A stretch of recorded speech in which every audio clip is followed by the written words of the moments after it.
नमस्कार, आप सभी का स्वागत डीडी न्यूज पर। मैं हूं मुकुल शर्मा। इस वक्त की बड़ी और अहम खबरें आपके साथ साझा करेंगे, लेकिन पहले आइए नजर डालते हैं हेडलाइंस पर।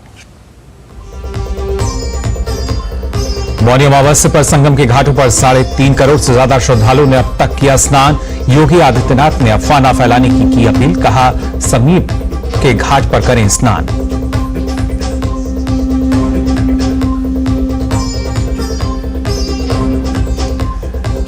अंतरिक्ष में इसरो की सेंचुरी। जीएसएलवी F-15 रॉकेट के जरिए नेविगेशन सैटेलाइट लॉन्च कर पूरा किया अपना 100वां मिशन, रचा इतिहास।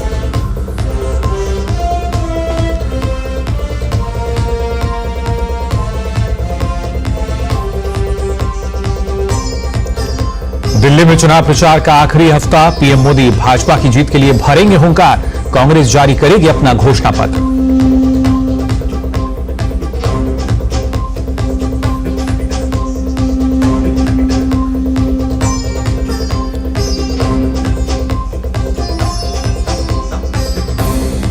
यमुना को जहरीली बताने का सबूत देने के लिए केजरीवाल के पास आज रात 8 बजे तक का समय। बीजेपी और कांग्रेस की शिकायत के बाद चुनाव आयोग ने दी मियाद।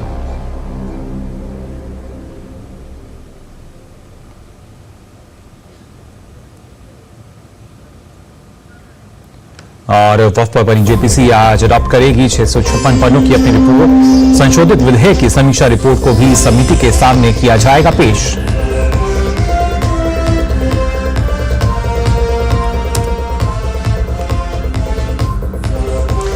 और आइए बुलेटिन में सबसे पहले बात करते हैं महाकुंभ की। आपको बता दें, मौनी अमावस्या पर्व पर संगमनगर में भारी संख्या में आस्था की डुबकी लगाने के लिए लगातार श्रद्धालु पहुंच रहे हैं। आज लोगों की भारी भीड़ उमड़ रही है। मौनी अमावस्या के अमृत स्नान पर प्रयागराज से अयोध्या तक बड़ी संख्या में श्रद्धालु ट्रेन और सड़क मार्ग से भी यात्रा कर रहे हैं। जानकारी के मुताबिक अभी 11 बजे तक 3.6 करोड़ से अधिक लोगों ने स्नान किया है और 13 जनवरी से शुरू हुए महाकुंभ में अब तक 23 करोड़ से अधिक श्रद्धालुओं ने संगम में डुबकी लगाई है। महाकुंभ मेले की निगरानी हेलीकॉप्टर से की जा रही है। प्रशासन भीड़ को कंट्रोल करने की कोशिश लगातार कर रहा है। प्रयागराज में वर्तमान स्थिति को लेकर उत्तर प्रदेश के मुख्यमंत्री योगी आदित्यनाथ ने एक बड़ी बैठक की। ये बैठक योगी आदित्यनाथ के 5 कालिदास मार्ग आवास पर हुई। बैठक में वर्तमान परिस्थितियों की समीक्षा की गई। सीएम के अलावा बैठक में DGP Prashant Kumar, ADG law and order Amitabh Yash और प्रमुख सचिव गृह संजय प्रसाद समेत शासन प्रशासन के बड़े अफसर भी शामिल हुए। वहीं चीफ सेक्रेटरी और DGP, ADG law and order समेत कई अधिकारियों को मौके पर स्थिति का जायजा लेने के लिए भेजा जा सकता है।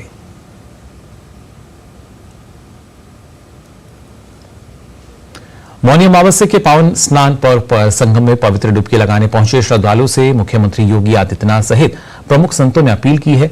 मुख्यमंत्री योगी आदित्यनाथ ने कहा कि श्रद्धालुओं से वो अफवाह पर ध्यान न देने की उन्होंने अपील की। साथ ही उन्होंने कहा कि जिस घाट के समीप है वहीं पर स्नान करें।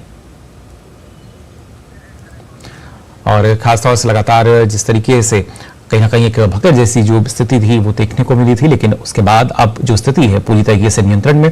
और इसी को लेकर उत्तर प्रदेश के मुख्यमंत्री योगी आदित्यनाथ जिन्होंने ये जानकारी दी कि जो स्थिति है पूरी तरीके से नियंत्रण में है, लेकिन भारी संख्या में जो श्रद्धालु हैं वो लगातार पहुंच रहे हैं और ऐसे में श्रद्धालु अफवाहों से भी बचें। पूरे प्रदेशवासियों से, पूरे देशवासियों से और सभी श्रद्धालुओं से भी, सभी पूज्य संतों से भी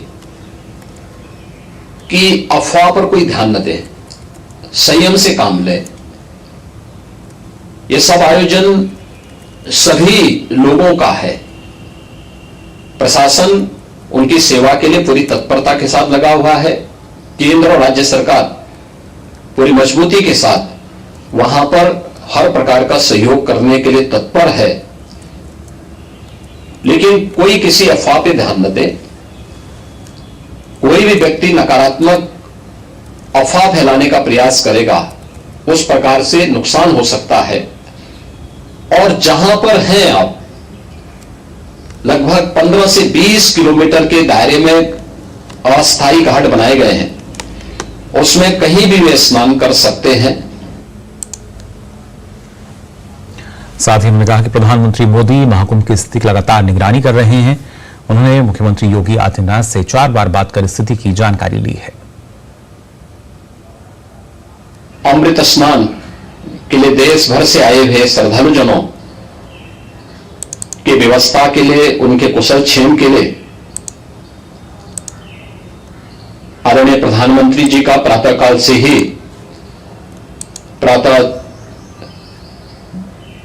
से ही उनके लगभग 4 बार प्रधानमंत्री जी ने हालचाल लिया है। माननीय गृह मंत्री जी ने, माननीय राष्ट्रीय अध्यक्ष भारतीय जनता पार्टी श्री जेपी नड्डा जी ने, माननीय गृह मंत्री श्री अमित शाह जी ने भी, और प्रदेश की माननीय राज्यपाल श्रीमती आनंदीबेन पटेल जी ने भी लगातार जानकारी लेकर के सभी के कुशल क्षेम और सकुशल स्नान कराने के बारे में निरंतर रिपोर्ट ले रहे हैं। हम लोगों की प्रातःकाल से ही श्रद्धालुजन जो भी आए हैं वे स्नान कर सके, इसके लिए यहां पे उच्च स्तरीय बैठक भी चल रही। मुख्यमंत्री योगी आदित्यनाथ ने महाकुंभ के दौरान हुए हादसे की जानकारी दी और कहा कि घायलों को इलाज के लिए अस्पताल में भर्ती कराया गया है। ये जो भारी दबाव श्रद्धालुजनों के कारण और श्रद्धालुओं के संगम लोच पर जाने के कारण वहां पर एक बना हुआ है, लेकिन पूरा प्रशासन मौके पे वहां मौजूद है। रात्रि को 1 से 2 बजे के बीच में अखाड़ा मार्ग पर, जहां पे अखाड़ों के अमृत स्नान के दृश्य से बैरिकेड्स भी किए गए थे, तो बैरिकेड्स को फांद करके आने में कुछ श्रद्धालु गंभीर रूप से घायल हुए हैं। उन्हें तत्काल हॉस्पिटल में पहुंचा करके उपचार आदि की व्यवस्था उनके लिए की गई है। उनमें से कुछ श्रद्धालु गंभीर रूप से घायल हैं। प्रयागराज में त्रिवेणी के विभिन्न घाटों पर श्रद्धालु पुण्य स्नान का लाभ उठा रहे हैं। मौनी अमावस्या के मौके पर स्नान के बाद श्रद्धालुओं ने खुशी जाहिर की। लोगों ने कहा, बहुत अच्छे से स्नान किया, कोई दिक्कत नहीं हुई, व्यवस्था भी बहुत अच्छी है। के लिए महाकुंभ मंगलमय हो, खुशी से अपने घर पे आए। मौनी अमावस्या पूर्ण बहुत अच्छा होता है। मौनी अमावस्या के नहाने से सब पाप लोग हट जाते हैं। मौनी अमावस्या बहुत अच्छा एक हिंदुओं का पर्व है, धर्म है। योगी सरकार बहुत अच्छा व्यवस्था की है। हम लोग कोई तकलीफ नहीं, आराम से स्नान किए। बहुत अच्छा, हम लोग बहुत भीड़ नहीं है ज्यादा, बहुत अच्छी, बहुत बढ़िया है व्यवस्था, कोई दिक्कत नहीं हुई हम लोग को आने। तो महाकुंभ में न सिर्फ देश के बल्कि विदेश से आए लोग भी अमृत स्नान का आनंद ले रहे हैं। विदेशी लोग सरकार द्वारा महाकुंभ में की गई तैयारियों की भी तारीफ कर रहे हैं और आस्था की पावन डुबकी लगा रहे हैं। I'm very fortunate to be here and very grateful. Very grateful to be here in the Mahakumbh. Everything has been very smooth. All the facilities have been great. Police, they were very kind to us. Very grateful to be part of this prayer. I'm very blessed to be here. Everything has been magic as only Mother India can be, and we have been welcomed and supported by everyone. We are working since 6 hours and everything has been perfect. Now we are going to take our bath, and thank you so much, India, for having us. I've been visiting the Kumbh Mela for 2 weeks now. It's been fantastic up until now, and everyone's been really happy and enjoying the festivities. तो लगातार श्रद्धालु जो हैं भारी संख्या में वहां पहुंच रहे हैं। फिलहाल अब तक की अगर बात की जाए तो करीब 3.5 करोड़ से ज्यादा श्रद्धालु जो हैं पहुंचे हैं। और इस पर और जानकारी के लिए आइए रुक कर लेते हैं। प्रयागराज से हमारे संवाददाता शैलेंद्र मिश्र लगातार जुड़े हुए हैं ग्राउंड जीरो से। शैलेंद्र, जानना चाहेंगे आपसे, जिस तरीके से जो आंकड़ा है वो लगातार बढ़ रहा है, करीब 3.5 करोड़ से ज्यादा श्रद्धालु जो हैं वो आस्था की डुबकी लगा चुके हैं। और न सिर्फ जो हमारे देश के नागरिक हैं जो श्रद्धालु हैं, बल्कि जो विदेशों से आए हैं वो भी यहाँ जमकर तारीफ करते हुए नजर आ रहे हैं।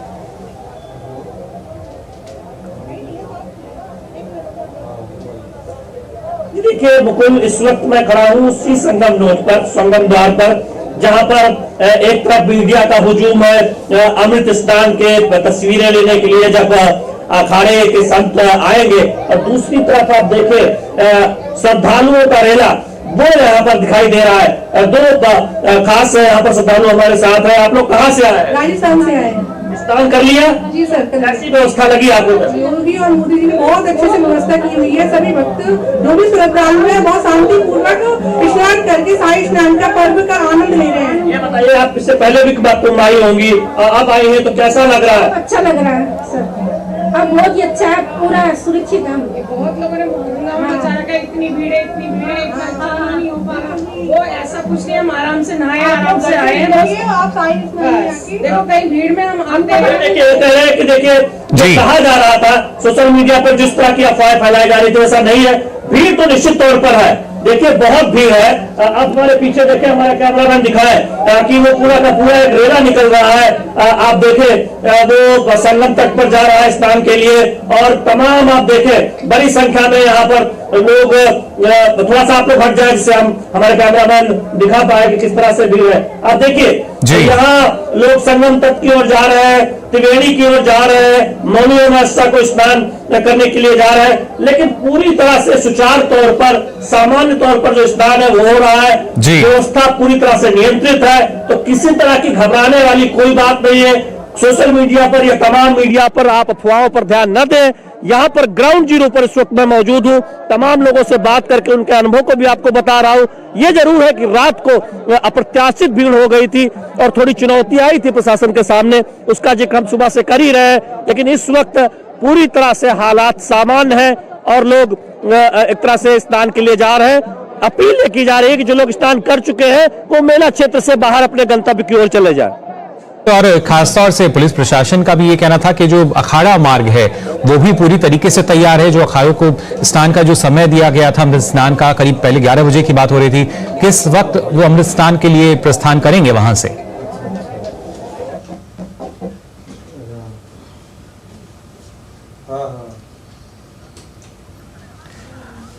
शैलेंद्र, क्योंकि लगातार जो समय दिया गया था, जो अखाड़े हैं अमृत स्नान के लिए वो प्रस्थान करेंगे, और पुलिस प्रशासन द्वारा ये भी जानकारी दी गई थी कि जो अखाड़ा मार्ग है वो उसको पूरी तरीके से वो सुव्यवस्थित है। अब उस पर किस तरह की कोई परेशानी नहीं है, क्योंकि पहले जिस तरीके से जो अखाड़े थे अमृत स्नान से थोड़ा पीछे हटे थे, लेकिन दबाव की जो स्थिति थी अभी हम इन तस्वीरों में देख पा रहे हैं। किस वक्त जो अखाड़े हैं वो अमृत स्नान के लिए अब आगे बढ़ेंगे?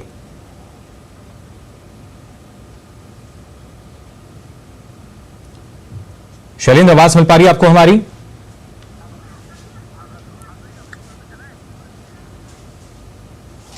तो लगातार आपको जानकारी हम दे रहे हैं कि किस तरीके से अगर बात की जाए महाकुंभ की तो यहां पर व्यवस्थाएं सुव्यवस्थित हैं और लगातार जो श्रद्धालु हैं वो बड़ी तादाद में यहां पर पहुंच रहे हैं, ना सिर्फ सड़क मार्ग, पैदल मार्ग, बल्कि रेलवे के जरिए। और खासतौर से आपको बता दें, मौनी अमावस्या के मौके पर श्रद्धालुओं की भारी संख्या को देखते हुए रेलवे आज विशेष ट्रेन चला रही है। रेलवे ने प्रयागराज क्षेत्र के विभिन्न स्टेशनों से आज 360 से अधिक ट्रेनें चलाने की योजना बनाई है, जो पहले से प्रस्तावित थी मौनी अमावस्या के लिए, और इन ट्रेनों से श्रद्धालुओं को स्नान के बाद उनके गंतव्य की ओर भेजा जाएगा। वहीं महाकुंभ के लिए चलाई जा रही अन्य किसी विशेष ट्रेन को रद्द नहीं किया जाएगा।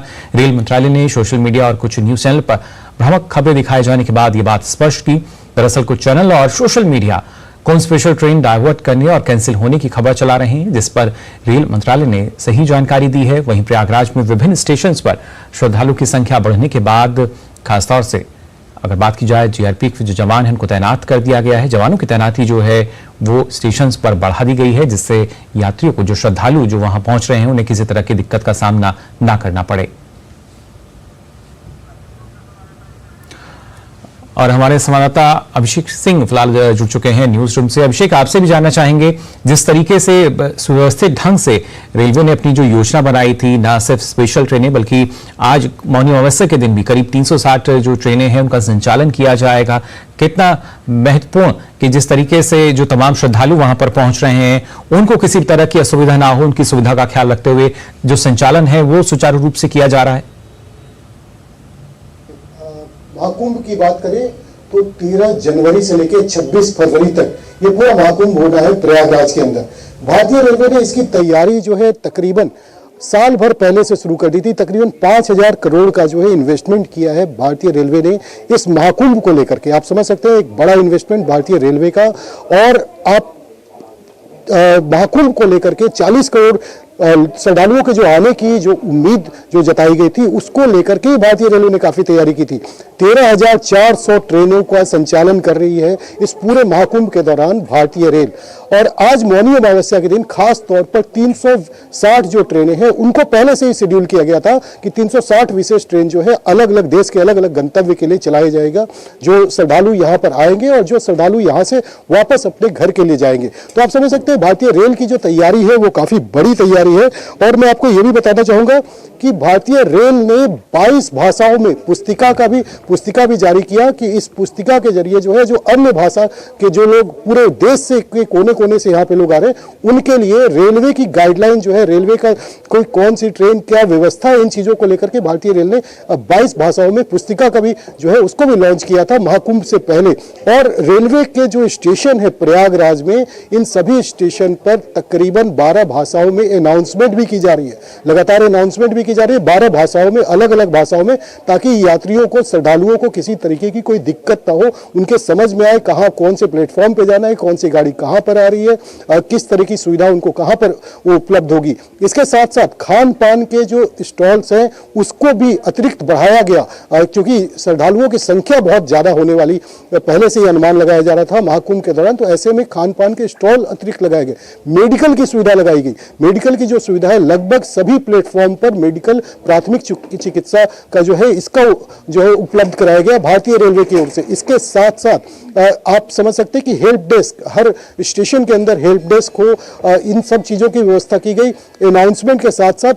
और इसके अलावा अगर हम बात करें कि प्लेटफॉर्म, अगर हम प्रयागराज स्टेशन के अलावा तकरीबन 9 और रेलवे स्टेशन है जहां से भारतीय रेल ऑपरेट कर रही है देश के अलग अलग कोनों में महाकुंभ को लेकर के। इन सभी 9 स्टेशनों पर अतिरिक्त जो है वहां पर शिविर भी बनाया गया जिसमें कि 1,20,000 लोग वहां पर रुक सकते हैं अगर उनको। लेकिन जिस तरीके से सोशल मीडिया पर और कुछ चैनल्स ने जो भ्रामक खबरें फैलाई उसको देखते हुए रेलवे की तरफ से भी जो बात है स्पष्ट की गई, क्या ऐसे में उनके खिलाफ किसी तरह की कुछ कार्रवाई भी की जाएगी, क्योंकि कहीं ना कहीं माहौल बिगाड़ने की सीधे तौर पर कोशिश जो है वो की गई?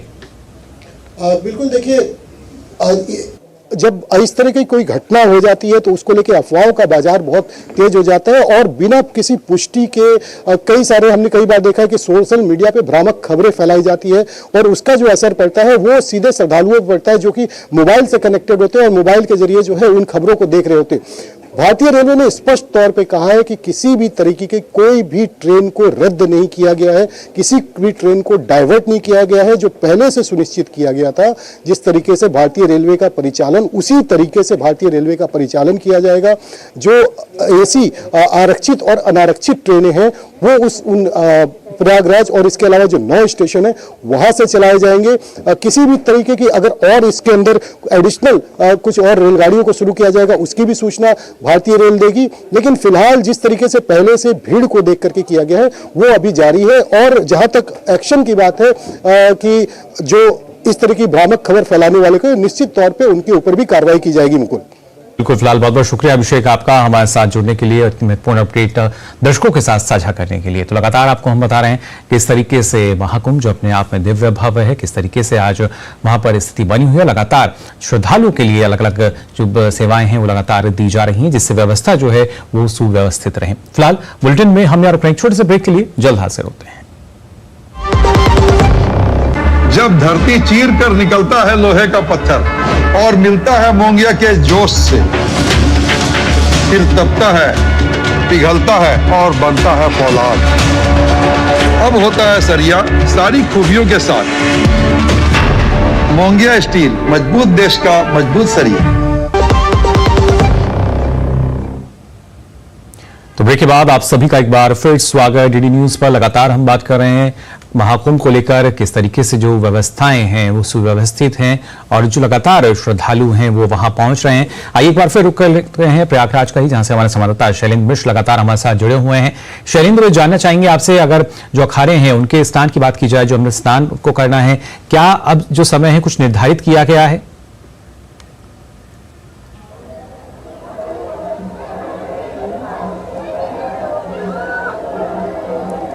ये देखिए इंतजार हो रहा है। अब देखिए कि एक तरफ तमाम मीडिया कर्मी तैयार है कि जब अमृत स्नान होगा अखाड़ों का और अखाड़ों की तरफ से ये संकेत दे दिए गए हैं कि जब भी उन्हें लगेगा कि भीड़ कम हो गई है, आम लोगों को कोई असुविधा नहीं होगी, तब वो स्नान के लिए आएंगे। तो एक तरह से अब ये तय हो चुका है।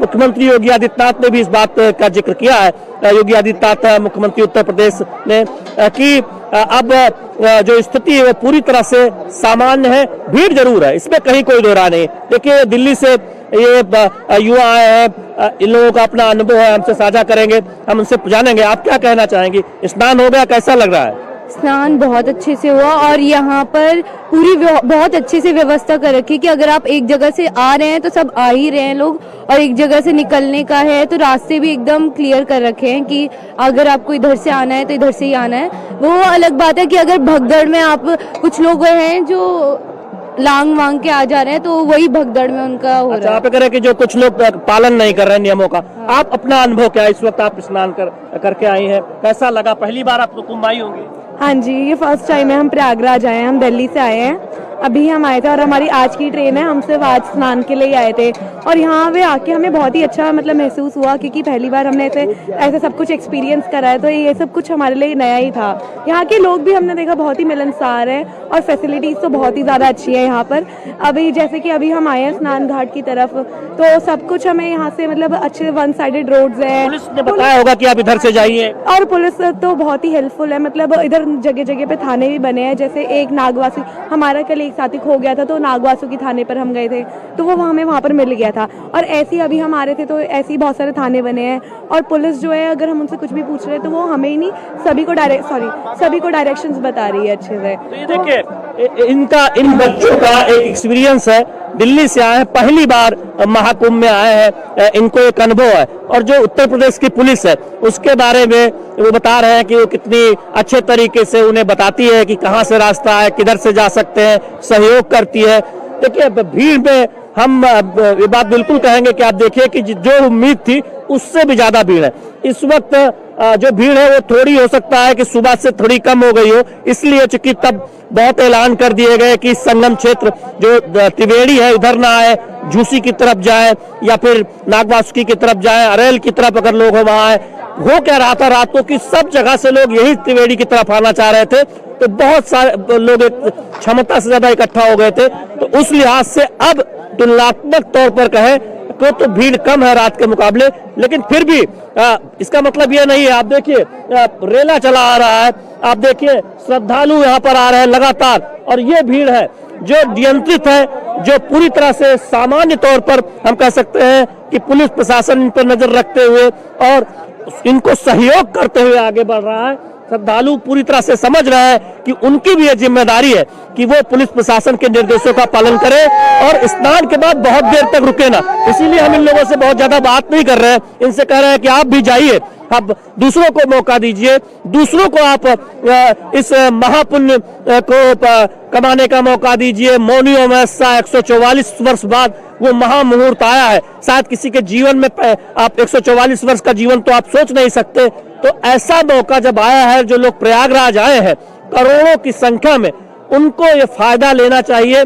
लेकिन इस बात का ध्यान रखना चाहिए कि 15 किलोमीटर से बड़ा जो घाट बना है, पास के ही घाट में स्नान करें। इस बात की जिद न करें कि त्रिवेणी पर ही वो आए। ये त्रिवेणी की जगह है जहां पर इस वक्त मैं खड़ा हूं, जहां रात को कहा गया था कि कुछ ऐसे हालात बने कि कुछ लोगों को अस्पताल में भर्ती कराना पड़ा, कुछ बुजुर्गों की सांस फूलने लगी, क्योंकि भीड़ बहुत ज्यादा थी।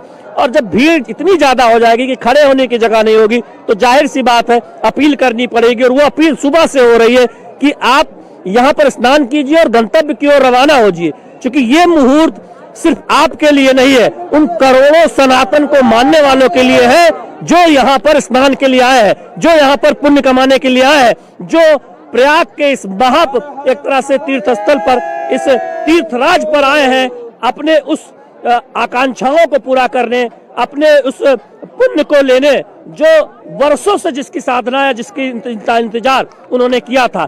तो इस मौनी अमावस्या के दिन, इस महाकुंभ के सबसे बड़े मुहूर्त के दिन, हम करोड़ों की संख्या में लोगों को देख रहे हैं प्रयागराज क्षेत्र में, मेला क्षेत्र में, अरेल में, झूसी में, नागवासुकी की तरफ, पूरे मेला परिसर में लाखों लोग का रेला चला जा रहा है। व्यवस्था लेकिन इस वक्त आप देखें पूरी तरह से सामान्य है जी। लोग प्रसन्न है, जिनको मौका मिला है वो अति प्रसन्न है, जिनको मौका मिलने वाला है वो जल्द जा रहे हैं स्नान के लिए। तो अद्भुत दृश्य है और वो मन में संतोष का भाव, जो कहते हैं कि हम एक मन में वो भाव करते हैं कि हम प्रयागराज जा रहे हैं, महाकुंभ के दिन अपने बच्चों को बताएंगे, अपने पड़ोसियों को बताएंगे, याद करेंगे, परिवार के लोगों को बताएंगे कि हम भी उस मुहूर्त में, उस 144 वर्ष के उस विशेष अवसर पर, विशेष मुहूर्त पे प्रयागराज में थे। बस अपील इतनी है कि आप जिद न करें कि आप संगम के उसी त्रिवेणी पर स्नान करेंगे, क्योंकि त्रिवेणी सब जगह है, पुण्य उतना ही मिलेगा, चाहे आप अरेल में स्नान करें, चाहे आप संगम के त्रिवेणी में स्नान करें, चाहे आप जूसी के पास बने घाट पर स्नान करें। गंगा, यमुना और सरस्वती का जो मिलन है, वहाँ अमृत बूंदे हर जगह है। यही अपील तमाम साधु संत कर रहे हैं, यही अपील प्रशासन कर रहा है, यही अपील तमाम जो प्रशासन से जुड़े अधिकारी कर रहे हैं, और अब समझदार श्रद्धालु भी कर रहे हैं एक दूसरे से कि देखिए आप जिद मत कीजिए। जी बिल्कुल शैलेंद्र, और लगातार हम भी अपने जो दर्शक है उनको यही कह रहे हैं कि अगर आप वहां जाने की योजना बना रहे हैं, वहां पर हैं, तो अलग अलग जो घाट बनाए गए हैं आप वहां उनका भी रुख कर सकते हैं। और देखा जाए तो शैलेंद्र करीब 11 बजे तक 3 करोड़ 60 लाख से ज्यादा जो श्रद्धालु हैं वो अभी तक स्नान कर चुके हैं। लेकिन ऐसे में जो श्रद्धालु हैं वो, जैसा लगातार आप बात भी उनसे कर रहे हैं, क्या उनका मानना है, क्योंकि आंकड़ा जो है लगातार बढ़ता जा रहा है, भले ही सुबह से थोड़ी सी जो भीड़ है कम होती चली गई हो, लेकिन क्या माना जाए जो दूसरे घाट पर हैं उस पर भी अब श्रद्धालु जो प्रशासन के निर्देश थे उनको मानते हुए अब जा रहे हैं?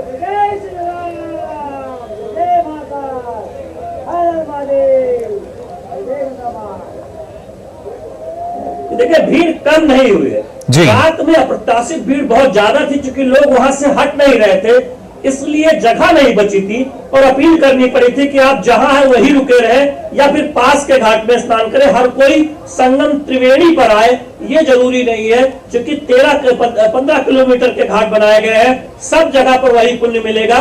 गंगा, यमुना, सरस्वती की त्रिवेणी पूरे संगम क्षेत्र में है और वही पुण्य मिलने वाला है। देखिए अब लोग समझ चुके हैं, ये एक थोड़ा सा बदलाव है रात से अब तक कि उनकी भी अपनी एक जिम्मेदारी है। और हम तमाम लोगों से बात कर रहे हैं, कह भी रहे कि इतनी अद्भुत और दिव्य व्यवस्था इससे पहले उन्होंने कभी कुंभ में कभी भी नहीं देखी थी।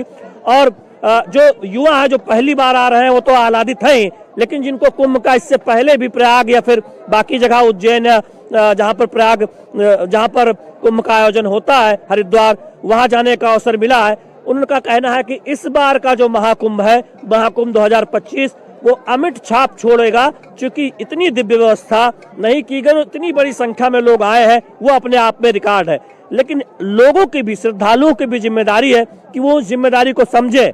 वो मेला स्नान पे स्नान करके, स्थान पे संगम तट पर स्नान करके, अरैल घाट पे स्नान करके, जूसी घाट पे स्नान करके या फिर नागवासुकी के पास घाट पे स्नान करके वहीं रुके न रहे, क्योंकि मेला क्षेत्र की अपनी एक क्षमता है।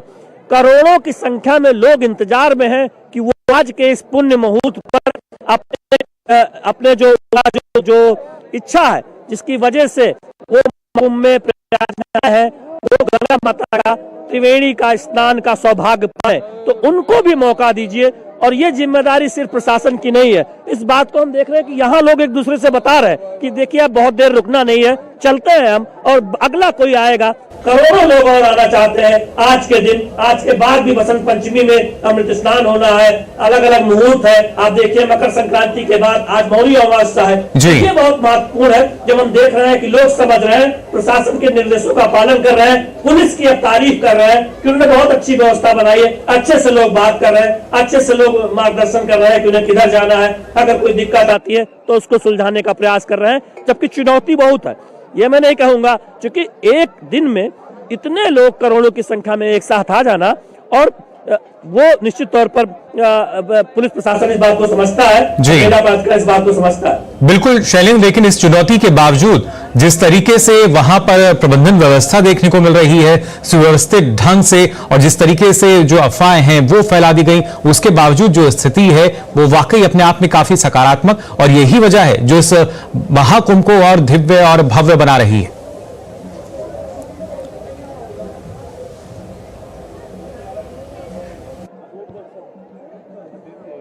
देखिए जो श्रद्धालु प्रयागराज में मौजूद है वो समझते हैं, जो मेला क्षेत्र में मौजूद है समझते हैं, जब अफवाह फैलती है तो देश भर में जो संदेश जाता है वो सही नहीं होता। उनको लगता है कि उनके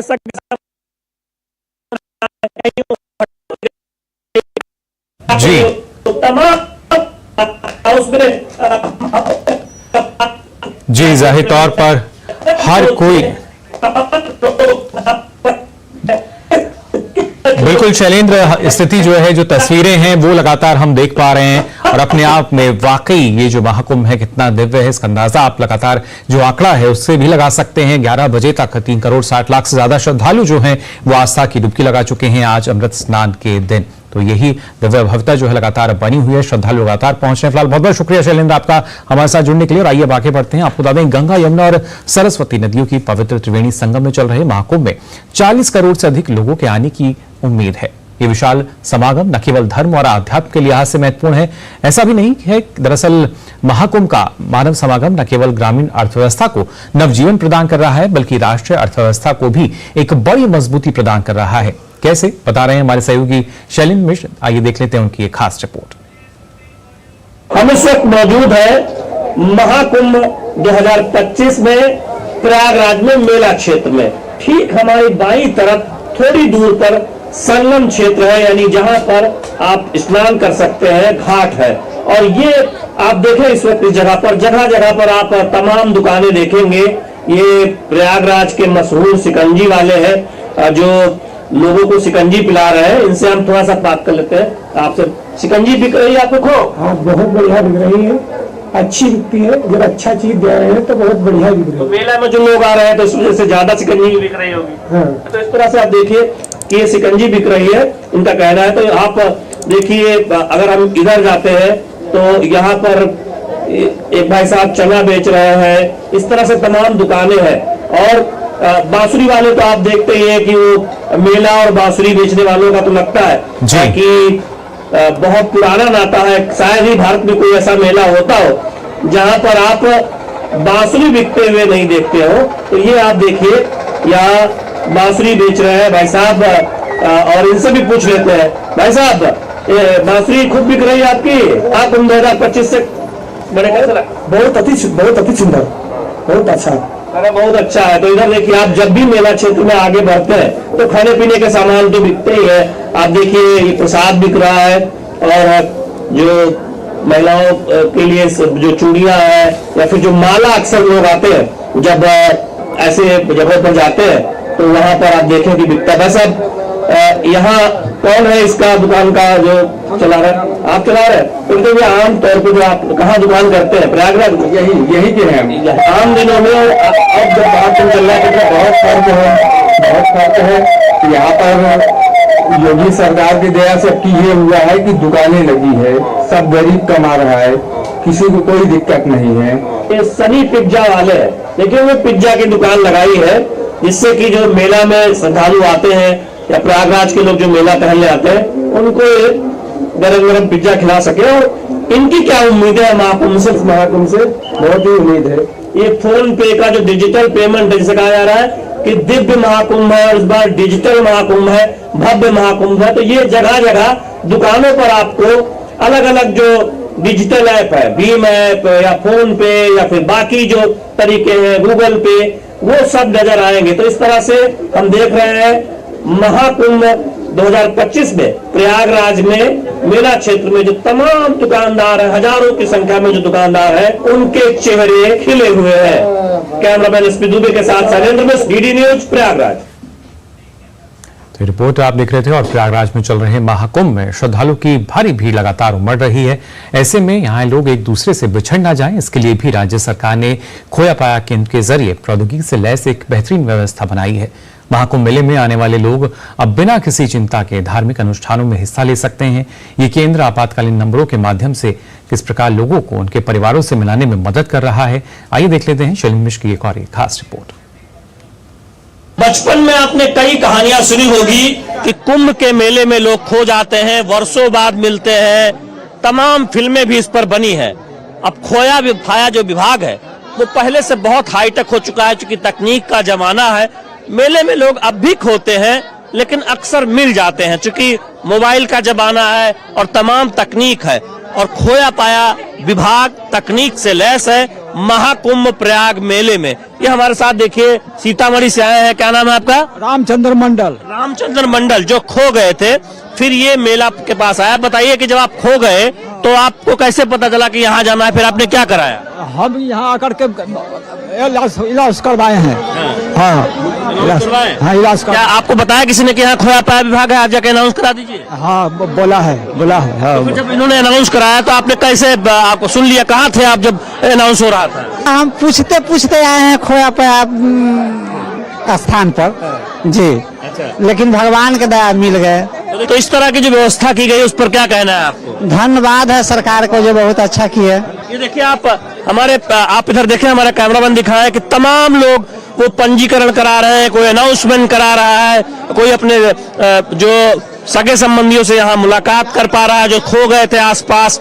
तो इस तरह की व्यवस्था बनाई गई है महाकुंभ मेले में, जिससे अगर कोई आपका साथी भटक जाता है, परिवार का कोई सगा संबंधी कहीं पीछे छूट जाता है, तो खोया पाया विभाग आ सकता है या आप खुद आकर अनाउंसमेंट करा सकते हैं कि वहां पर आ जाए, जिससे मुलाकात हो जाती है। इस तरह से देखिए लोग टहल भी रहे हैं। सर देखिए मम्मी खो गई है तो ये यहाँ पर जा रहे हैं ये बताने कि हमारी मम्मी है, तो आप अनाउंसमेंट करा दीजिए यहाँ पर। तो देखिए आप जा सकते हैं। तो इस तरह से आप देखिए ये जो पंजीकरण इस वक्त हो रहा है, आप देखिए ये पंजीकरण यहाँ पर हो रहा है इस तरह से, फिर उसके बाद अनाउंसमेंट होता है, पूरी प्रक्रिया होती है और उसके बाद हम अधिकांश देखते हैं कि कुछ ही देर में लोग अपने सगे संबंधियों से मिल जाते हैं। कुछ लोगों को थोड़ा वक्त लगता है, लेकिन अब तकनीक का जमाना है। इस तरह से तकनीक से लैस खोया पाया विभाग है, जहां पंजीकरण होता है, पुलिस डेस्क है, पुनर्मिलन डेस्क है, यानी वहां पर जो सगे संबंधी है वो पहुंचते हैं, अनाउंसमेंट कराते हैं और वहां पर उनके कोई परिवार के सदस्य पहुंच जाते हैं और फिर से मेल मिलाप हो जाता है मेले में। तो ये आधुनिक है पूरा सिस्टम। जब से महाकुंभ मेले की शुरुआत हुई तब से हम देख रहे हैं कि ये जो खोया पाया विभाग है वो बिछड़े हुए लोगों को अपने परिवार से, अपने सगे संबंधियों से मिलाने का काम कर रहा है। कैमरामैन एसपी दुबे के साथ शैलेंद्र मिश्र, डीडी न्यूज, प्रयागराज। तो ये विशेष इंतजाम इस महाकुंभ के लिए किए गए हैं और इसी में जब हम बात करते हैं महाकुंभ के महास्नान को लेकर, एक तरफ जहां प्रयागराज में तमाम विशेष इंतजाम हुए हैं, वहीं दूसरी तरफ भारतीय रेलवे भी श्रद्धालुओं की सुविधा के लिए रिकॉर्ड स्तर पर रेलगाड़ियां चला रहा है। Railway board chairman Satish Kumar ने हमारे संवाददाता ऋषि कुमार के साथ बात करते हुए बताया कि 29 और 30 जनवरी को railway all time high level पर 190 विशेष यात्री रेलगाड़ियां सहित 360 यात्री रेलगाड़ियां चलाएगा, जिससे प्रयागराज इलाके से हर 4 मिनट पर एक यात्री रेलगाड़ी चलेगी। इस तरीके की तैयारियां हैं। अब तक तमाम जो प्रयास हुए हैं उसमें रेलवे की जो महत्वपूर्ण भूमिका है। सबसे पहले ये बताएं कि अब तक आपने किस तरीके से इसे सफलतापूर्वक अंजाम दिया है और आगे के जो रेलगाड़ी चलाने की जो प्लान है वो क्या है? देखिए, हम लोगों ने बिल्कुल सफल आयोजन किया है और इसमें जो रेलगाड़ियां चलाने का जो हमको दायित्व मिला था उसमें बिल्कुल हम लोग खरे उतरे हैं। और 13 और 14 तारीख को हम लोगों ने जो गाड़ियां चलाई उसमें हमने जितनी गाड़ियां हमको चलानी थी उससे ज्यादा चलाई और हम लोगों ने मॉर्निंग अवस्था के लिए जो प्लानिंग की गई थी वो हमने 14 जनवरी को ही चला दी। यदि टोटल गाड़ियां देखें तो पूरे करीबन ये स्पेशल गाड़ियां और रेगुलर गाड़ियां मिला के 360 करीबन हो जाती है। यदि देखें तो हर 4 मिनट में प्रयागराज एरिया से एक गाड़ी है, जो बहुत ही एक अपने आप में उपलब्धि है।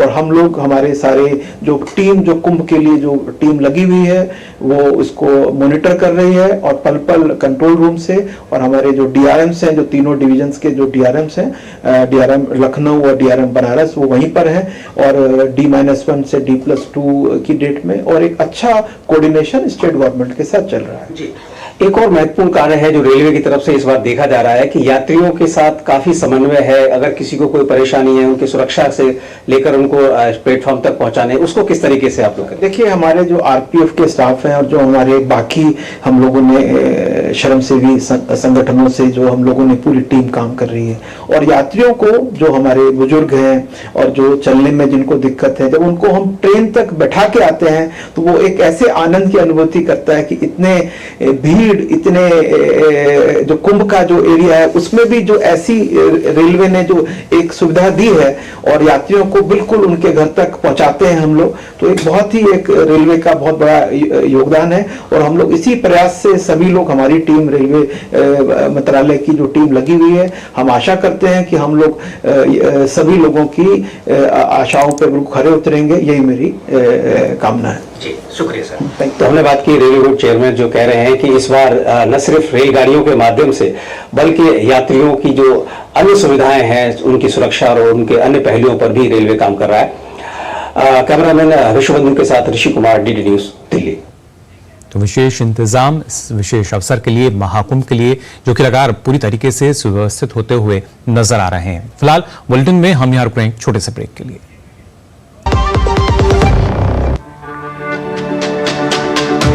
मेरी पसंद, मेरी पसंद,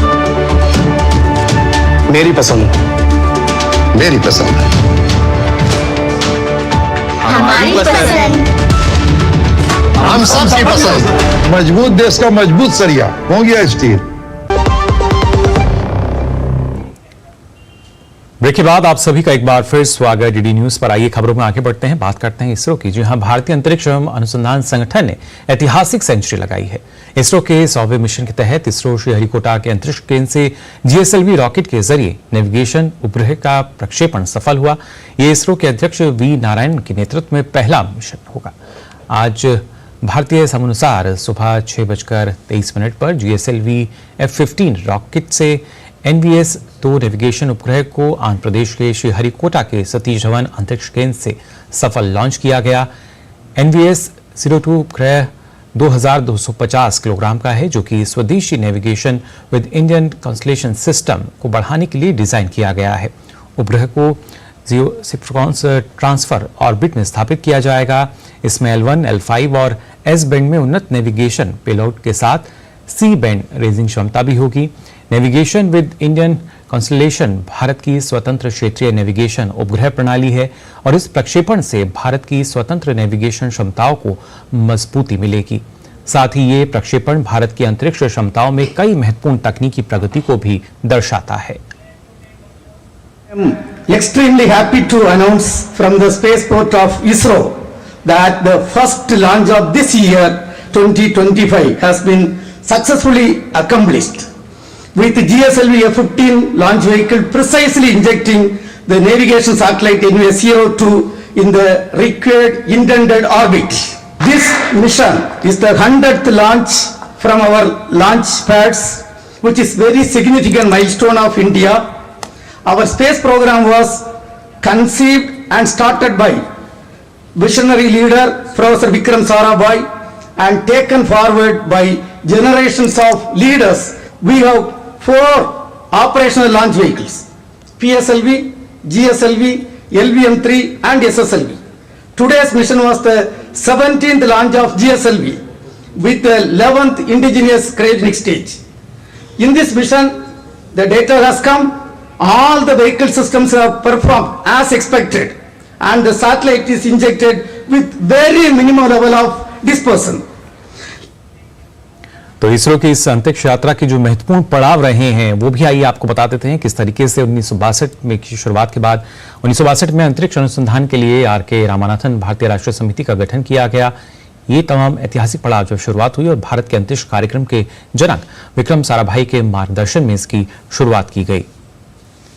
इसके बाद अगर बात की जाए 1963 में ऊपरी वायुमंडलीय क्षेत्र में दबाव को समझने के उद्देश्य से पहला रॉकेट लॉन्च किया गया और 1975 में भारत में पूरी तरह से डिजाइन किया गया पहला भारतीय उपग्रह आर्यभट्ट रूस से लॉन्च हुआ। इसके साथ ही 1977 में दूरसंचार के लिए पहला उपग्रह बनाया गया और वहीं अगर बात की जाए इसके बाद 1979 में पहला रिमोट सेंसिंग उपग्रह भास्कर लॉन्च किया गया। इसके साथ ही इस यात्रा में आपको बता दें 1980 में भारत का पहला सैटेलाइट लॉन्च व्हीकल बनाया गया। ये तमाम वो ऐतिहासिक महत्वपूर्ण पड़ाव इसरो की यात्रा के 1988 की बात करें तो पहला भारतीय रिमोट सेंसिंग उपग्रह IRS-1A के साथ प्रक्षेपित हुआ। साथ ही 2008 में भारत का पहला मानव रहित चंद्र मिशन चंद्रयान-1 सफलतापूर्वक प्रक्षेपित हुआ। इसके साथ ही 2009 में भी सभी मौसमों में काम करने की क्षमता वाला radar imaging satellite RISAT-2 launch किया गया। 2013 में मंगल ऑर्बिट मिशन प्रक्षेपित किया, जिसका नाम मंगलयान रखा गया।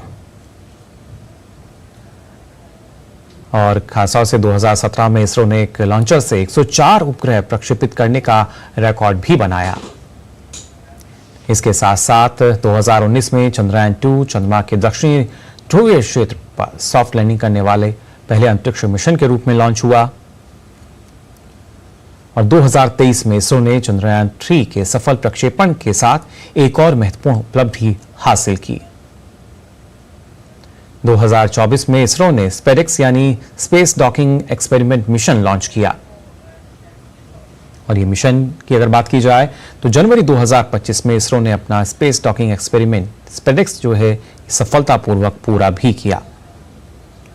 और डॉकिंग में जब भारत जो है सैटेलाइट डॉकिंग हासिल करने वाला चौथा देश बना। और आइए आगे बढ़ते हैं, बात कर लेते हैं दिल्ली विधानसभा चुनाव को लेकर। अब इसमें एक सप्ताह का समय बचा है। आज प्रधानमंत्री नरेंद्र मोदी भारतीय जनता पार्टी की जीत के लिए हुंकार भरेंगे। गोंडा में आज दोपहर 12 बजे प्रधानमंत्री मोदी जनसभा को संबोधित करेंगे। इस रैली में प्रधानमंत्री के साथ दिल्ली के सांसद और वरिष्ठ नेता मौजूद रहेंगे। यमुना पार से भाजपा को काफी उम्मीदें हैं।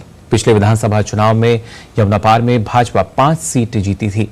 रैली से एक दिन पहले भी भाजपा के कई वरिष्ठ नेताओं ने रैली स्थल का जायजा लिया। दिल्ली पुलिस ने सुरक्षा के कड़े इंतजाम किए हुए हैं। दिल्ली पुलिस के साथ ही अर्धसैनिक बल के जवान सुरक्षा में तैनात रहेंगे।